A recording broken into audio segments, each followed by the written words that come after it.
Nous écoutions de Domenico Scarlatti la sonate K1 en Ré mineur. Vous écoutez le libre journal des scouts de Lumière de l'Espérance, la radio du dimanche de Radio Courtoisie.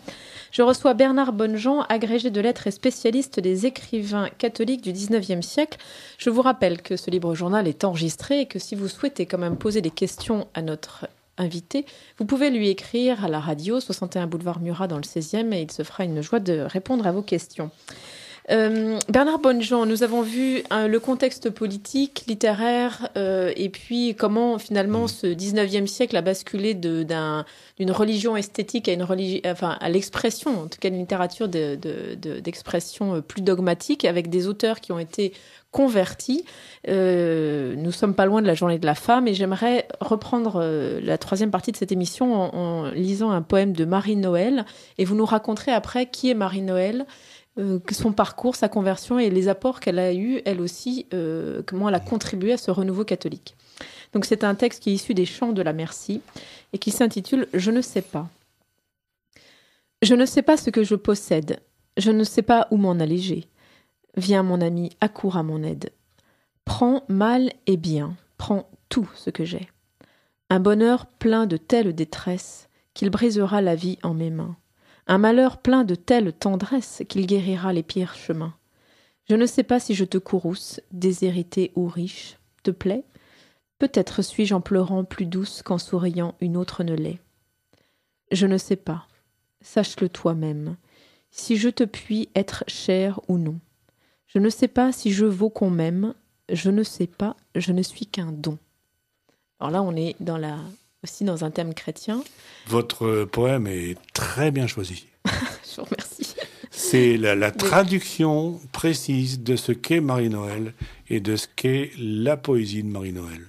Alors, qui est Marie-Noëlle ? Marie-Noëlle, disons que c'est la fille d'un grand intellectuel, mais vraiment un très très grand intellectuel français de la fin du XIXe siècle.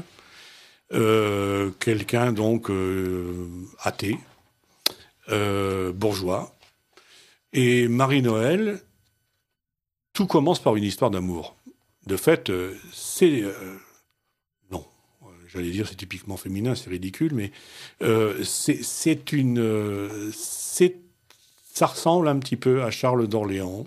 Ça a quelque chose de Charles d'Orléans, puis en même temps, ça a quelque chose des poètes lyonnais du XVIe siècle. Elle est originaire de quelle région ? Elle est originaire d'Auxerre.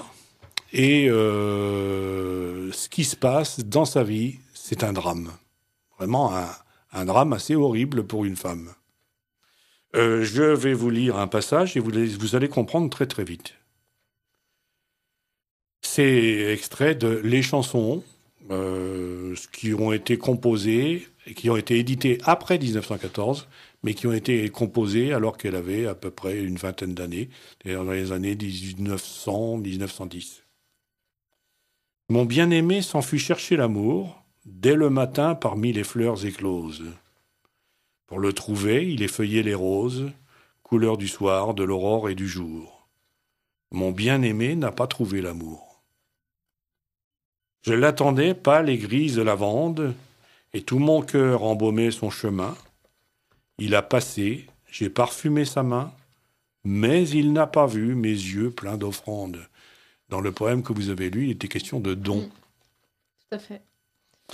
Mon bien-aimé s'enfuit chercher l'amour, au verger mûr quand midi l'ensoleille. Pour le trouver, il goûtait la groseille. La pomme d'or, la pêche, tour à tour, mon bien-aimé n'a pas trouvé l'amour. Bon, j'arrête là, je pourrais continuer, mais je préfère, pour la deuxième partie, choisir un autre poème.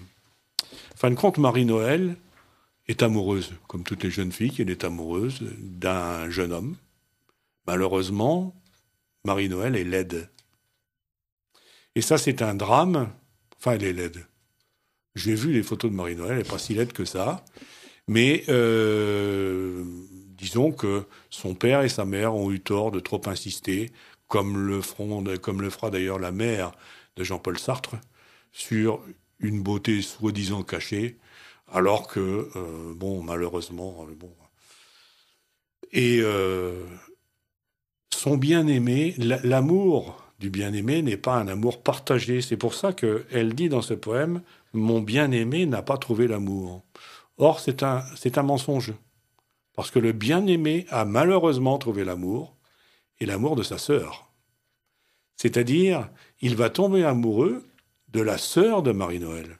C'est-à-dire de Marie Rouget, dite Marie-Noël. Et là, ça va être un drame épouvantable. C'est pour ça que dans tout poème de Marie-Noël, notamment dans celui que vous avez lu, une grande part de révolte. Comment ne pas être révolté? Surtout qu'il était question de mariage, entre eux, et que le bien-aimé dont il est question, le bien-aimé a préféré la jolie sœur à Marie-Noël. Et l'a épousée? Alors, c'est plus compliqué que ça. Le bien-aimé a épousé la sœur, de fait. Et Marie-Noël en a conçu d'abord une extrême révolte. Et ça, on peut le comprendre. Et puis, curieusement, pour vous expliquer, je vais en venir à l'encyclique de Benoît XVI. C'est-à-dire, de l'encyclique Dieu est amour. Dieu est amour. C'est-à-dire qu'elle va passer de l'amour éros à l'amour agapé. À travers cette épreuve, finalement. À travers l'épreuve, justement, elle va carrément faire don de sa personne. Et c'est sa conversion. Et c'est comme ça que s'illustre sa conversion. C'est vraiment une très très belle conversion. C'est l'une des plus belles conversions que je connaisse. C'est-à-dire que Marie-Noël va décider finalement de faire cadeau de son amour à sa sœur. C'est-à-dire que finalement, l'éros, c'est-à-dire l'amour qu'elle conçoit pour son bien-aimé, avec un B minuscule et puis un petit a minuscule, elle en fait cadeau au bien-aimé du Cantique des Cantiques, c'est-à-dire à Jésus et à Dieu, à la Trinité. C'est-à-dire qu'elle va diviniser son amour déçu. Et il y a une relation entre cette divinisation et sa conversion, c'est-à-dire que on peut dire elle est athée quand elle aime ce garçon qui est bientôt son promis, et elle devient chrétienne quand ce garçon devient son beau-frère. C'est-à-dire qu'elle a compris que par la souffrance, on pouvait transcender un échec. Et on le trouve un petit peu chez tous les véritables chrétiens. Ouais. C'est-à-dire en fin de compte, elle achève en quelque sorte la rédemption comme c'est demandé dans l'Église.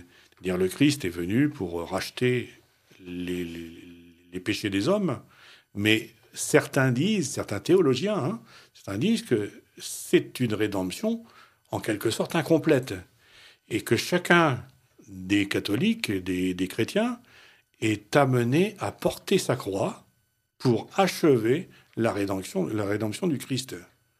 Et finalement, ce que fait Marie-Noël, c'est quelque chose d'une beauté infinie, c'est-à-dire qu'elle décide de faire cadeau de son amour pour la merci. Et c'est pour ça que ça s'appelle les chants de la merci. Or, voilà, vous avez fait des lettres, donc vous savez ce que ça veut dire la merci. Merci de Mercedes, c'est-à-dire crier merci. Crier merci, c'est en même temps la pitié, et puis c'est une sorte de marchandage. C'est-à-dire que Merkes, c'est la transaction commerciale au début, à Rome, c'était la transaction commerciale, puis progressivement, c'est devenu la miséricorde, c'est-à-dire je te donne quelque chose, je fais don de moi-même, je fais don de mon amour pour racheter qui ? Pour racheter le couple. Et là, elle le dit très bien, et j'en viens au deuxième poème. Je vais pas tout vous lire parce qu'il est très long, mais vous allez comprendre très vite. Nous étions deux sœurs, dit Marie-Noël. Nous étions deux sœurs chez nous, la laide et la belle. L'une avait les yeux si doux que tous, après elle, couraient sans savoir pourquoi. Sa sœur, l'autre, c'était moi. Qu'est-ce que nous ferons, ma douce, ma jolie? Qu'est-ce que nous ferons? Va, nous nous aimerons. Après, là, c'est le choix qu'elle fait, donc justement, de transcender la belle et la laide. Non payé de retour en l'offrant à sa sœur et à son beau-frère. Et puis, progressivement, on va voir ce que ça va donner. Tant d'amis l'avaient d'amour tout enveloppé, qu'elle était la nuit, le jour, sans cesse occupée, à n'en oublier aucun. Mais moi, je n'en avais qu'un. C'est pour lui seul que j'osais me laisser sourire, En lui, je me reposais. J'aimais me redire tout bas ces mots attendris. C'est fini, tu me l'as pris. Donc voilà, la période de révolte. C'est fini, tu me l'as pris. Donc bon, elle est en colère. Et la façon de sortir de la révolte, c'est et voilà, cet amour. La façon de... Voilà. Et c'est ce qu'elle dit dans la strophe suivante. Aimons-nous bien, aimons-nous. Je suis assez forte pour souffrir un peu pour vous. Ce n'est rien, qu'importe. Quand vous serez trop joyeux, que je détourne les yeux.